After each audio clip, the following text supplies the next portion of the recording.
Sorry. আমাকে কিছু বললেন? বললাম সরি, আপনার সাথে ওখানে মিসবিহেভ করাটা একদমই ঠিক হয়নি। ইটস ওকে, আমিও সরি। আমারও আপনার সাথে এভাবে ঝগড়া করা উচিত হয়নি। আপনি কোথায় যাচ্ছেন? বাসায় যাচ্ছি, ধানমন্ডি। চলো আপনাকে নামাই দিই। কেন? আপনি আমাকে নামিয়ে দিবেন কেন? আপনি আসলে এখানে বাস টাস কিছু পাবেন না, মানে পেতে কঠিন হবে, তাই ভাবলাম আপনাকে নামিয়ে দিই। কোনো সমস্যা নেই, আমার গাড়ি আছে। আপনার গাড়ি আছে? আপনি রাস্তায় দাঁড়িয়ে আছেন কেন? আসলে আমার গাড়ি না, আমার বয়ফ্রেন্ডের গাড়ি। তো আসছে অন দ্য ওয়ে, তো আমি ওয়েট করছি আর কি, এই কারণে রাস্তায় দাঁড়িয়ে আছে, আর কিছু না। ঠিক আছে, অপেক্ষা করেন। কি আবারও গাড়ি নষ্ট হয়ে গেছিল? না না, কোনো গাড়িটাকে নষ্ট হয়নি। আসলে আমার বয়ফ্রেন্ড একটু লেট করেছে, তাই আমার আসতে লেট হয়েছে। তা আপনার বয়ফ্রেন্ড তো খুব কেয়ারিং। কি নাম ওনার? কি করেন উনি?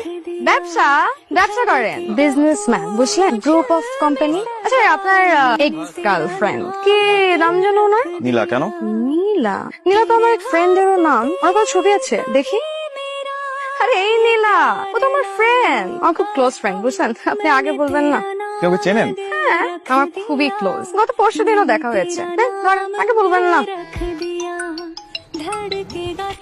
হ্যালো। হ্যালো, কেয়া? আমি আবির। হ্যাঁ আবির, বলেন না, এত রাতে ফোন করলেন যে? আপনি কি ঘুমিয়ে পড়েছিলেন? না না, ঘুমাইনি। আসলে এখন আমি আমার বয়ফ্রেন্ডের সাথে কথা বলি তো। আসলে আপনার কাছ থেকে একটা হেল্প দরকার। আপনি বলেছিলেন না নীলাকে চেনেন? নীলা? কোন নীলা? আরে আমার এক্স গার্লফ্রেন্ড। ও হ্যাঁ, চিনি তো, ভালো করে চিনি। কি হেল্প লাগবে বলেন? আসলে ও আমাকে সোশ্যাল মিডিয়া থেকে ব্লক করে দিয়েছে, নাম্বারটাও চেঞ্জ করে ফেলেছে। ওর নাম্বারটা কি আমাকে একটু দিতে পারবেন? খুব জরুরি দরকার। ওর নতুন নাম্বার আমার কাছে নেই। নাই? তাহলে একটু ম্যানেজ করে দেন না, আপনার সাথে তো ওর প্রায়ই দেখা হয়। ঠিক আছে ঠিক আছে, দেখি পারলে ম্যানেজ করে দেবো। ঠিক আছে, থ্যাংক ইউ। নীলার নাম্বার লাগবে। কি ম্যাডাম, আপনাকে না বয়ফ্রেন্ড দিয়েছে? ও একটু দেশের বাইরে গিয়েছে, বিজনেস ট্রিপ আর কি। তো আপনি এখানে কি করেন? আপনার জন্য অপেক্ষা করছিলাম। আমার জন্য অপেক্ষা করছেন মানে? আপনি নীলার নাম্বার আমাকে দিবে বলেছিলেন না, কই নাম্বার দেন। এক্স এর নাম্বার দিয়ে কি করবেন? কথা বলবো, রাগ ভাঙাবো। নীলাকে এখনো অনেক ভালোবাসেন, তাই না? খুব, জানেন ওকে ছাড়া আমি রাতে ঘুমাতে পারি না, আমি কিছু খেতে পারি না। এত ভালোবাসেন, তাহলে ব্রেকআপ করলেন কেন? হঠাৎ একদিন দেখি ও আমার এক ক্লোজ বন্ধুর সাথে রিক্সা করে ঘুরছে। খোঁজ নিয়ে জানতে পারি যে শুধু আমার বন্ধুই না, ও অনেকের সাথে এরকম সম্পর্ক। আমি সন্দেহ করে আমার সাথে ব্রেকআপ করে। এরপর থেকে আসলে কাউকে বিশ্বাস করতে পারি। তারপরও নীলাকে ভালোবাসেন? ভুল তো মানুষই করে, তাই না? তাই বলে তো সব শেষ না, ভুল শুধরে নেওয়া যায়। বাহ, আপনাকে বাইরে থেকে অনেক রাগী মনে হলেও ভেতরে ভেতরে কিন্তু আপনি মানুষটা খুব ভালো। এবার আপনার গল্প বলেন।